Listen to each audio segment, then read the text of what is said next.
Hello friends, welcome to my YouTube channel. So today in this video I am going to show you how to remove the watermark from the photos in this device. So here I am going to take a photo. So in this device I already enabled the watermark. So here I am going to click a photo. Yeah, I click one photo. Now I am going to open this one.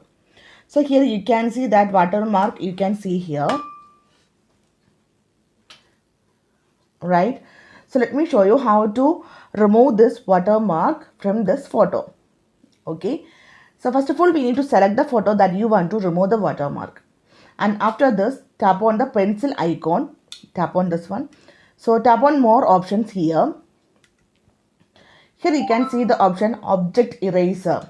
Tap on this one. So we can, now here we can touch the object that you want to remove from the photo. Otherwise, you can make a circle. So here I am going to touch the watermark.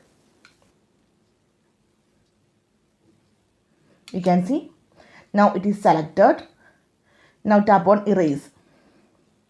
You can see successfully that watermark is removed from this photo. Tap on done. Tap on save on the top right side.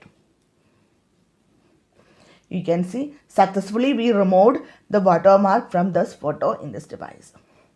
So simply in this way we can remove the watermark from a photo in this device. So hope you guys enjoy this video. Thank you for watching. Thank you. Bye bye.